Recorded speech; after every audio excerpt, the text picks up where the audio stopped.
Before we dig into today's episode, I wanted to let you know a little bit about my new program, Shame-Free Parenting. We're going to be focusing on elementary aged kids for now. And this is not a teaching program. You're not going to come in and learn a bunch of stuff. You've probably already read a lot of parenting books or taken parenting trainings in the past. This isn't something that you're going to come into and learn from. This is something that is going to change you at a core level so that you won't just know how to parent in a more shame-free way. You will do it. By the end of this program, you will be able to parent in a way that you are proud of. You'll be able to know how to build shame resiliency in yourself and in your kids. You will be able to parent in a way that teaches your children that all of their emotions are valid, that all of their emotions are okay, that they are okay. You will believe your kids. You will trust in your kids. You will feel so good about the way that you show up in parenting. And the times that you don't, you will know how to process those immediately and reconnect with your kids through them and use those as learning experiences for not only your kids, but especially for you. If this sounds like something that you're interested in, hop down to the show notes, pop on the link below, or go to coachcrystal.ca/group. Welcome to the Parenting Coach Podcast with Crystal. Over 7 years ago, I felt like I was stuck in this cycle of yelling and reactivity in my parenting that I did not want to be in, but I didn't know how to get out of. I knew how I wanted to parent pretty much exactly, and I'd spent hours reading books, but not finding a way to show up how I wanted to. That's when I started to turn inwards. My own inward journey was what my family needed.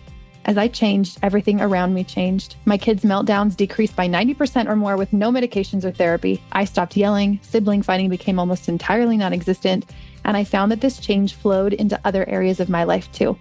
My intuition increased. I started to run my life and business in a very different way. If this sounds like something you want to, I can help. Join me each week as I share my journey, including the laughter, fun, hard times, and tears. Tune in for support, guidance, and fun conversations with my favorite experts, and really anything else that interests me too. Welcome to episode 11, Parenting Strong-Willed Kids with Firm Kindness with Wendy Snyder. Join me as I chat with Wendy all about those extra spicy, extra tricky kids that we often call strong-willed, and learn through her story and mine how to better support your own strong-willed child. Wendy is a mom of two, certified parenting educator, and a family life coach who inspires parents to learn and grow through connection-based positive parenting strategies. In this episode, you will hear Wendy's story of her young daughter throwing her for a loop and how it called her into a new way of parenting. Wendy's growth and healing through parenting and how she fosters her daughter's independence without losing her mind. Firm and compassionate ways to care for our little ones and our bigger ones. Hello, everybody. Welcome to today's podcast episode. I'm excited to bring you another guest interview. I've been having so much fun interviewing these people. And today is actually extra fun because we just finished recording on my friend Wendy's podcast, and now we're popping onto mine. So as you're listening to this, I don't know when the publishing dates are coming out, but as you're listening to this, go pop over and listen to me on her podcast as well. So I will get Wendy to share a little bit about her and also the name of your podcast so everybody can find us over there. Yes, I would love to. Well, Crystal, thank you for having me. I'm just so excited to be here today. I'm Wendy. I am the founder of an organization called Fresh Start Family, and we have a worldwide education platform where parents can come learn firm and kind, connection-based parenting strategies. And host of the podcast, the Fresh Start Family Show. My husband co-hosts many episodes with me. He's not with me today, but it's really fun to have him on the show with me to get that male perspective, that rad dad, we call him in our community, perspective. And yeah, I've been doing this now for about 14 years. I have a little girl who's almost 17. She is the reason why I became an educator and a coach. I found this work when she was 3, and I was about to lose my mind. I really thought I was like a very successful, competent person. And then all of a sudden, my strong-willed little girl just started to give me a real run for my money. She's like, what do you think success is? Let me show you. Oh my gosh. Yeah. Yep. When I decided to stay home with my kids, I was like, oh, okay, this is a whole new world of learning and growing. So yeah, I found that work when she was about 3. She's 17 now. She's thriving. We're thriving as a family. And it's all because of this work that really changed my life. I was in a very traditional kind of fear and force type model that I inherited, autocratic ways, right? Like kids to just do what they're told because they're supposed to. Everyone and their uncle was just telling me, oh, just punish her, just hit her. make sure she knows who's the boss. And it just didn't, it never worked with Stella. And she was just this beautiful little flag raiser of like, hell no, that's not the way we're going to do things in this home. And so here we are all these years later. And I love this work. Absolutely. Okay. That was already such a good introduction to what we're going to talk about today. If you feel like there is a kiddo in your home who's kind of calling you to a higher way, to a different way of being for yourself, usually it's uncomfortable. My oldest kiddo, also recently 17, I guess he's not recently 17, he's almost 18 now, just went off to college, and he was very just like loud and angsty and angry and punching and hitting and throwing things. And I remember at one point I had painted his room red with these like tire tracks on the wall, and he had like a car bed. Cute. And my mom came in and was like, maybe it's because his walls are red. Like maybe we should just like paint his walls a different color. Maybe that's like angering him. Anyway, so I painted them this like really light blue color. He was still angry, by the way, Mom, if you're listening to this. It did not work. It work? It was. I'm sure it did something energetically, but he was still really angry. We will try anything, right? When we're in the thick of it, we're like, someone just please, for the love of God, tell us how to get this kid to chill out. Let me repaint my walls. Maybe that's it. Yes. And, I feel like even now, like you were talking to like everybody and their dog is like, do this, do this, do this. I'm on this page that's about gentle and supportive parenting. And I'm kind of an expert in the group. And so every once in a while I pop in, I don't pop in very often, but every once in a while I pop in and I send comments there. And so many of the responses are still, even in that group, when they've already opted into, we're doing it in a gentle way, we're doing it in a responsive way. Just yesterday, I saw in there, this lady was like, you need to be more harsh with your kid. You need to, he'd like thrown something at her and missed and hit the wall. And she was like, you need to have him pay for the wall. You need him to have to, like, everything was so strict and punitive. Wow. And I just think that we don't understand. When we think about gentle and conscious parenting, we often think like it means we do nothing. I love how you said firm and kind. Compassion is fierce. Compassion has firmness in it. And also accepting of our strong-willed kids and knowing that they're there to teach us. They're there for a reason. So tell me a little bit about your strong-willed kid story. Like what were things like before? Yep. So it's wild because Stella was always Stella. So Stella, when she came into the world, we had a pretty wild birth, traumatic C-section, emergency C-section. She was actually an absent birth. So that means I was unconscious when she came into the world because the anesthesiologist had just gone missing. Because I guess that happens at hospitals when they're like understaffed. And we joke that, she didn't want to come out into the world, but it's a real miracle that she's here and that I'm here. And so I didn't get to hold her for like 3 hours or something. They just kept giving me more morphine because I kept having all these complications. And then even when she came into the world, she had colic really, really bad for the first like 4 months of her life, which was really tough. She would just cry all the time. And as soon as we got out of that, we got to get to know her better. But we could tell that she had this like incredible spirit from very, very young. So besides birth, it was that she was like very muscular as a baby. And we remember that like she held her head like really high from like, babies are like bobbleheads. She was like, it was like 10 days. And we were like, that's so crazy. She's like holding her head high and she would give people the stink eye, like very young. Like if we were at a Christmas party, she'd be all like cute in her little outfit and someone would be like, oh, baby, and she would just look at them like, don't you dare touch me. Right. She always like was very adamant. She didn't want to go to the church nursery. And not only would she not be happy about it, but she would cry to the point where she would develop like a rash on her face. And then she wouldn't let anybody comfort her, hold her. She's never been like a big physical, like comfort me, hold me. She's always been very independent and just tenacious and courageous. And she like started beatboxing, like as a 4-year-old, she would make up these like raps and beats. She was very creative, very like outgoing, boisterous. She became a drummer. We put her into drumming at 5, and now she's like a very prolific drummer. She's a heavy metal drummer, which is really cool because that music is very intense to play, and she plays it like just seamlessly and loves it. But she just had this spirit about her that was undeniable. And it wasn't until I decided to stay home full time with the kids, thinking it was going to be this like dreamy situation that like the poop really hit the fan. So like the nanny had actually been doing great with her when I was in my corporate job, and they got along wonderful. And they did well. Stella had her hiccups, but they were just wonderful. They were so close. We loved our nanny so much. And then, but once I started to stay home, and so I'm a very strong-willed person, I've learned. And then my daughter is my mini me. She's like my mirror. And so that consistent, like apple doesn't fall far from the tree. And I realized that I was very hard on myself.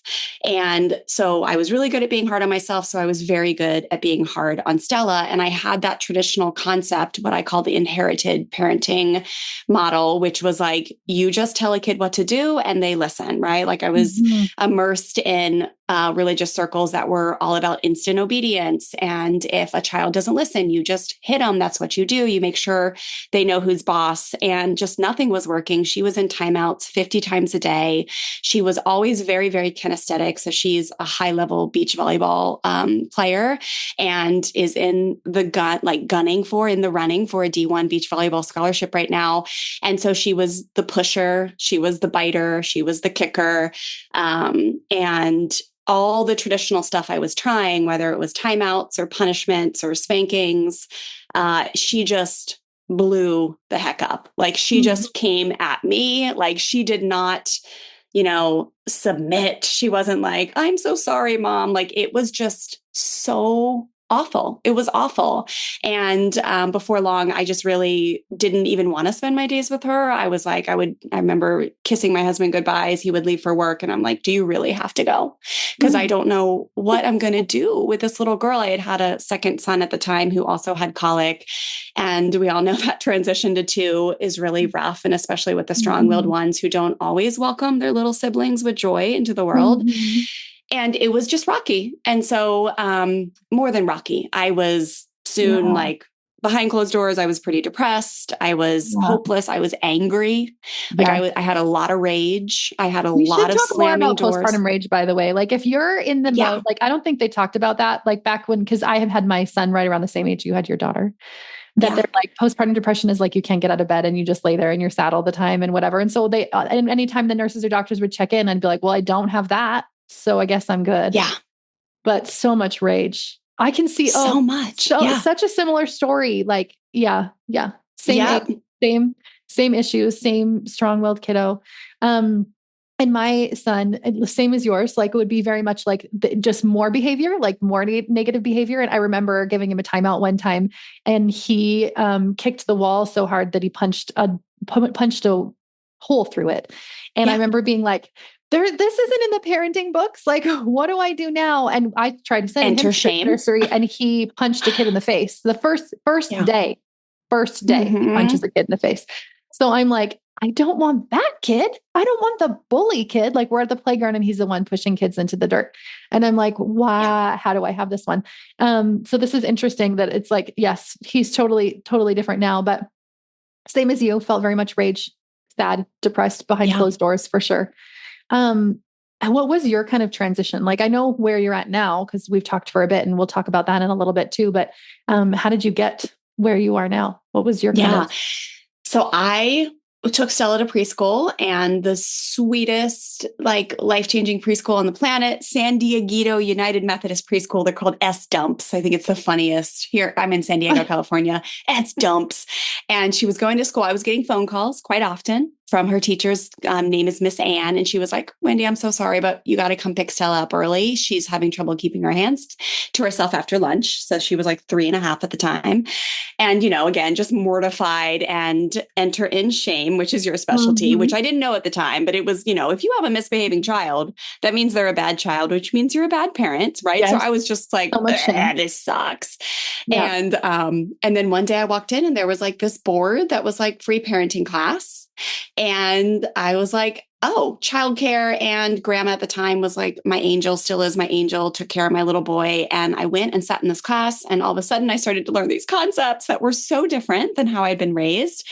That were all about connection and firm kindness and compassionate discipline versus punishment. And then that's when everything changed. So I came home and I started practicing these tools, struggled a ton because we all know easier said than done, especially when you're switching complete models. But I became so persistent and dedicated to that work because I got such a lift in my own spirit. Like it just felt so much better to be focusing on my own self-control, on my own modeling, on how I can teach with integrity versus pain and shame and intimidation. Like it just never jived well with me. And so within a few months, I started to change. She started to change. And it was probably like a year or so later, I was like, I think I got to teach this stuff, and became certified.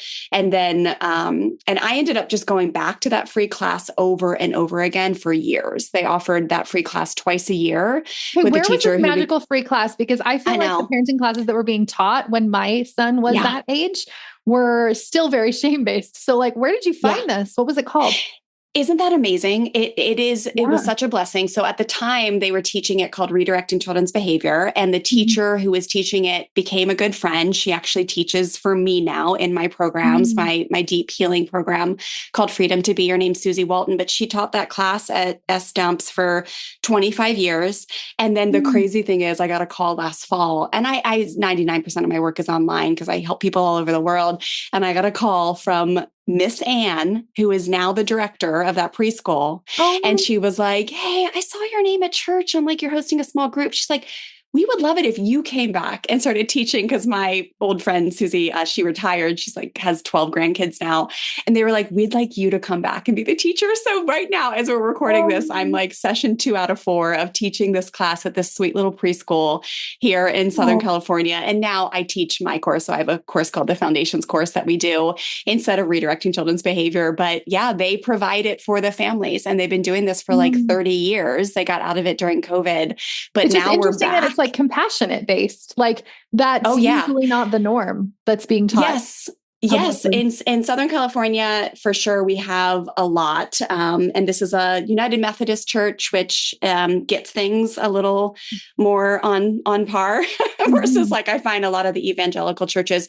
I was at an evangelical church for about 10 years, and I did create a ministry there. I did come in and teach. And that was amazing that I was welcomed in. And there was just a lot of the other stuff being taught too. So I find that any preschool associated with an evangelical church, they're probably going to be teaching the other way. But when it comes to Presbyterian, Lutheran, United Methodist, Episcopalian, Disciples of Christ, if the preschool's with them, they're teaching the accurate, great information most of the time, if that makes sense. So yeah, that was our experience. And thank God. I've only done like government stuff, and like the government stuff here is not that what you're talking about. I'm like, that's not even what they teach now. In fact, I did used to go to one that was taught. It was like through the Neufeld Institute, and it was fabulous. And it was these 2 women that were like, this is what we want to teach. And like, we know that this is the way. And over time, the government actually pushed that out and was like, no, we're going to do this other thing. And it's called Triple P parenting. And it's not awful, but it's very much like behavior modification. And it's a lot more behaviorist,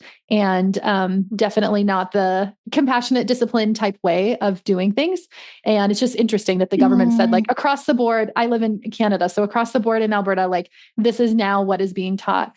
And it's not even 15 years ago. It's like now this is still, we still haven't moved to compassionate empathy in the same way. And there is some of that woven in, but it's true. It's the norm here too. Like just in general society, we are definitely black sheep, rainbow unicorns in our community. 9 out of 10 of my kids' friends, they're all like, it's all traditional punishment, fear enforced, intimidation, threats, bribery, external controls. That is the water that our community drinks here. And there are more and more, I think, advocates like us who are doing the work to bring this into our towns. And of course, online, right? Like online, we can do it so much more easily, but to get into those local communities is so special. So, and my friends, I remember my kids' friends coming to me a few times over the last year and being like, your son told us that you never ground him. Is that true? And I was like, yeah. She's like, well, how do you get him to like do good stuff? Sit down. I'm going to bring this up because we just talked about this on your podcast, Wendy. It was my favorite thing that we talked about. And it was that children are innately good. That the belief in the other discipline system is that children aren't good and we have to mold them and control them and change them because they're going to just want to do bad. all the time. But Yeah. this model is that children are innately good. And if you believe that for your children, and if you parent based on that premise, and if you guide them and teach them and lead them and all the things that we talk about on our podcast, in that way, they will become that. And you won't have to use things like grounding and as punishment. You'll have conversations with them when they stay out late past curfew. You're like, hey, what was up with that? Like, what happened there? What can we do to help support you next time? Like, it's not about just changing their negative behavior. Which is teaching, which is compassionate discipline. Compassionate discipline is just teaching, holding kids accountable, helping them learn how to, not just stop it. Like, yeah, I love that. I love that you don't ground, because I watch it over and over again in this town. Not only does it not work, but it actually drives more misbehavior. They just get really good at hiding it. That was my experience. That was my experience as a teenager. I was like, well, I will just go live my life in the way that I was going to live it anyways. Probably even more so now, because I'm going to do exactly the opposite of whatever you just told me to do. Well, putting on this facade of like, yes, I will listen to the things that you say. And so even if you're like, oh no, my kid listens pretty well when I, use these strict punishments, are they really? Wait and see. Right. wait a few years and see how it's going for you, because I was that like perfect on the outside type child. And for sure, that was not what was happening behind the door. Me too. And one more thing before you move on to what you're going to say next is on the innate goodness thing. I find that every parent on the planet wants to believe that, but what comes so much into play, yes, there's some like religious indoctrination that is really tough for a lot of people that they have to relearn and seek wise counsel on. That's different than the way they were raised. But there's also the concept of most people, in order to really see innate goodness in your children and trust that, you have to see it in yourself first. And for those of us who were raised with a different model of like, no, you are not innately good, and I have to shape and mold you. And, again, just so much confusion around that. And then the way the parenting model rolled out, we have to almost start with ourselves of understanding that a lot of times those strong-willed kids are like, I always joke that the apple doesn't fall far from the tree quite often.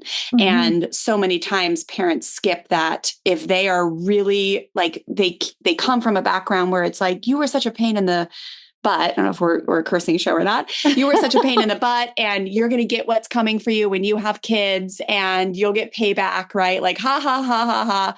Like, oh, you were such a tough child, or you're strong will. And it was like always in this negative thing. And then we learn to like, not like that about ourselves. Maybe we think we're too much. Maybe we think we're too loud. Maybe we think we're too aggressive. And then that's just exactly what you see in your children. And then it becomes very hard. So it's like a fun little twofold adventure to learn to see the innate goodness in your children, but also in yourself, because that's where the fun starts, because it is just a rocky ride for a lot of us to see that, which is why your work is so important, to undo the shame cycles, to see how beautiful you are even amidst your mistakes. Yeah. And I would say the belief to work on there is our children are innately good, and we are too. Yeah. And that's going to feel a little bit uncomfortable. And even if you consciously believe that, just notice how much of your subconscious is still resisting that. Is like, but are we? Let me point out all of the things I did wrong today. I yelled at my kids. I didn't cook them a super delicious dinner. I don't know. I missed this thing at school for them. Like your shame brain's going to be strong usually if you haven't started doing this work. So strong-willed kids, parenting with compassionate discipline. Fast forward to what things are like now as you do that, what you've noticed in your daughter. It's so fun to have this age. And I forget how long you've been doing this, but so now Stella's almost 17. So it's been 14 years, right? Yeah, so that's for so wild. many years. Mine's been like 5. So you're, okay. I love Amazing. this. So 14 years, for so many years, as an educator, I was like, well, this is an experiment, right? Like, let's see what happens if we don't force homework and we don't care about that she's on the 63rd percentile for reading in kindergarten. Like, let's see what happens if we're black sheep here. Let's see what happens if and then like you just kind of cross your fingers and you're like, theoretically, right? Like psychology wise, but then we'll see. And now at almost 17, I'm like, yes.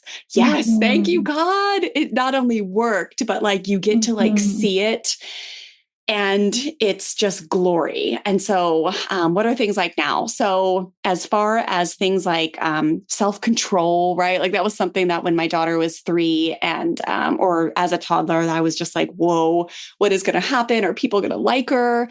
Is she going to be like, is she not going to have any friends? Is she going to always be the one getting in trouble? Is she going to get kicked out of school? She's been a straight A kid her whole life. Not that that really matters, but like we've never ever checked her report cards. We never ask her, do you do your homework? Like she's just very self-managed. She's very self-regulated. I think one of my favorite parts of seeing Stella now is, and which is a result of this work, it's not about me, it's about like the tools that we've been able and blessed to be able to use with her. But her ability to have peaceful conflict negotiation and resolution in her life, which is so different than a lot of her sweet friends that we love so much. They just aren't equipped with the emotional literacy and regulation. And they aren't equipped with the peaceful conflict resolution. And so to be able to work out anything with her and always have it come to a place where we feel more connected after the disagreement, because I mean, she's human and she's a strong-willed kid. Nothing has changed like about that. So there's still arguments, there's still disagreements, there's still moments where she gives an attitude and is disrespectful. Like last Sunday when I'm trying to get her to Costco to buy her more protein stuff for her as this high level athlete. And I'm like, you have to eat more protein. Like there's just been a lot there that, she's a human kid, right? So she pushes back on a lot. And we've learned that that is not dangerous, that we are safe when she pushes back. And there are tools that we can do to influence her to cooperate or influence her that's with connection and integrity and a lot of modeling versus any type of pressure does not work with Stella. And then, peaceful conflict resolution. And then to watch that strong will when it's been mentored and poured into and really presented as a gift. Like we have told her her whole life, holy smokes, this is a gift. And we're going to teach you. We're going to teach you how to be in your own skin, how to make friends when you are the one that has a tendency to like maybe button line or be labeled the bossy kid. Like, let me teach you how to influence versus force your kid or your friends. But one of the coolest parts now is seeing her go for this D1 beach volleyball scholarship. I mean, I could never do, I'm pretty strong-willed and I could never do what she's doing right now. Like the perseverance, the like aggression in the best way to like go for what she wants, to believe, to manifest, to co-create with God this future that she wants at these top 10 D1 beach volleyball schools to earn a spot is like terrifying for me.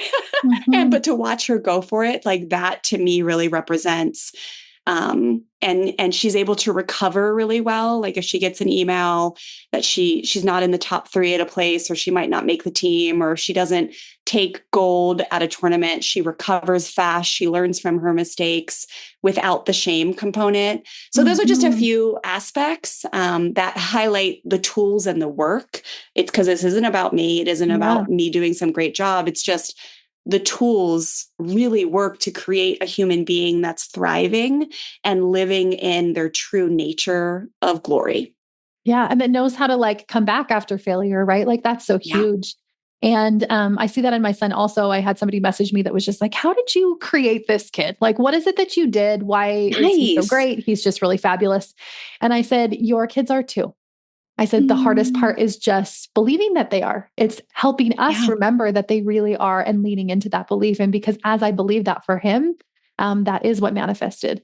And I would say all those similar things, like he has his dreams. He's hardworking. He wants to do his thing. He does his thing. And all of those, the things that we would have called strong-willed, I think are just beautiful aspects of our personality. And I don't know about you, but when I was little, overtly and not overtly told I'm too much, too big, too loud, too noisy, too big dreams, too big, right? All of those, like that was one of the shame-based beliefs that I had to really work through on myself.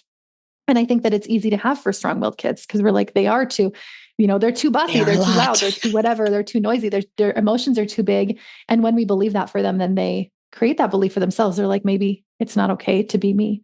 And I want to create a space where it's okay to be all of them, that's okay. And like you said, like we can still guide them and we can still help them live into this gift in a way that feels good to them and like help them learn to regulate their emotions and those kinds of skills and tools. Can you leave us with one kind of tip as far as all the tools that you talk about and all the tools that you teach in your programs? What is one that you specifically think would be great for people that if they're listening and they're like, yes, I have a strong-willed kid. I love this idea of parenting this way. What is one thing they could start to implement right now to help with that?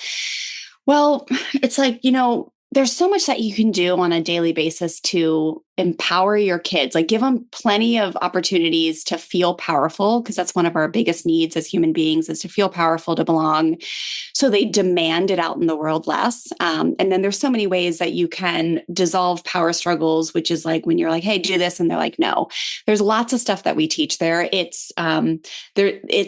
takes a conversation around that, like all of that. So definitely learn that kind of stuff, like learn how to pour into your kids, help them feel powerful, and then learn how to approach those power struggles in ways that you are taking a break from using threats and external controls, because those are just causing more conflict in your life with your kid. But I'd say if I had to pick just one, it would be learn how to compassionately discipline versus punish. Like it is just something that I see so many parents miss out on because they just really don't realize there's a different way. And strong-willed kids are, they're allergic to hypocrisy and they're actually allergic to shame. I think all humans are allergic to shame. But more so, like when you're a deeply feeling kid, you feel your shame deeply too. Exactly. So they might present really like big and boisterous, but deep within the punishment and the shame and the pain and the humiliation and the disconnection that comes along with it is unnecessary. And it just reeks deep into their soul. Makes it worse. It sinks. It sinks deep into their soul. And it really just makes things worse. And the thing with strong-willed kids is it's like you just have to teach them how. They just need the how to. And when you learn how to compassionately discipline, and we have a free little workshop I can give your community in order to learn more about this. But when you just learn how to make your teaching related to the life skill that they're missing, and we teach it from a perspective of self-calming, natural consequences, and logical consequences, but you make sure how you teach or the activity that you do is about the how to. And it is about making sure that it's related, that it's respectful, that it teaches responsibility, and that it's reasonable. And most parents, if you ask yourself honestly, is what I'm doing to try to make this kid learn their lesson, is it related to the actual life skill that they're missing when they made the mistake? Most of the time, if we're being honest, it's not related at all. Taking away their phone, taking away their e-bike, taking away their tech time, if you have a toddler and he really loves to play on his iPad, is really not going to do the trick when it comes to teaching them self-regulation to keep their hands to themselves with their brother that they're still not stoked came into the world 2 years ago, right? Well, and like, when they're little, they're not going to make those connections of like, oh, this thing got taken away and that means that this behavior that I did is not okay. Like they don't have that complex thinking pattern. And so it just brings in shame. It brings in shame and it brings in disconnection. And I've watched it over and over and over again with my friends, with my kids' friends over the years. And now we're at almost 17 years of watching people do it differently.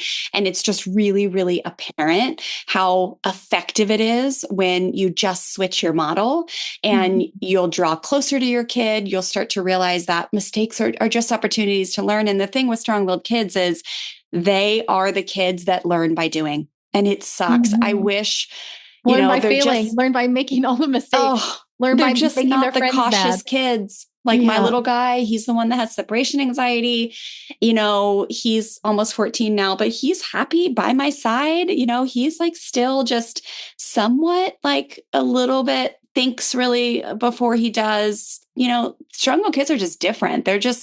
They make mistakes and they learn by doing, which all humans do to some extent. But so it's just so important that if you can come in and hold them responsible, teach responsibility, be firm and kind, positive parenting, or as we refer to it as powerful parenting, it is not permissive parenting. We're not just asking our kids to do things nicely and then, not holding them accountable when they don't. It's just couldn't be farther from the truth. But you you, of course, hold them responsible, and you just need to teach them the how to, teach them what's going on inside their body, teach them about their strong desire to feel powerful. That is a gift, not a curse. And you'll just see that all of a sudden, life with your strong-willed kid starts to change, because when you build relationship with them, behavior will get better. When disconnection grows, you will see misbehavior rise. And so learning compassionate discipline versus punishment is one of the best way to strengthen your relationship. So when mistakes happen, when arguments, challenges, you come together and then you end it feeling more connected to your child, and they feel more capable of making a different decision tomorrow. Totally. It's coming alongside them. It's collaborating with them, which is why my friends' kids are like, what? They don't ever take away your cell phone. You're never grounded. You're never, don't get timeouts. You don't get, you don't miss your dinner. I'm like, no, we don't have to do any of that. Not because my kids don't make mistakes. My kids are still human and they make mistakes, but we just respond differently. We have conversations about it. We connect, we collaborate together. We help empower them. Like you said, like, how can we work through this? What is missing here that we haven't figured out yet? And how can we get that there together? So, bingo. Thank you. Thank you for coming on. This is beautiful. And I love that you teach this out in the world. I love that you're spreading this message in such a huge way, in your community and online. And if people want to connect with you, where do they find you? Yes, come find me.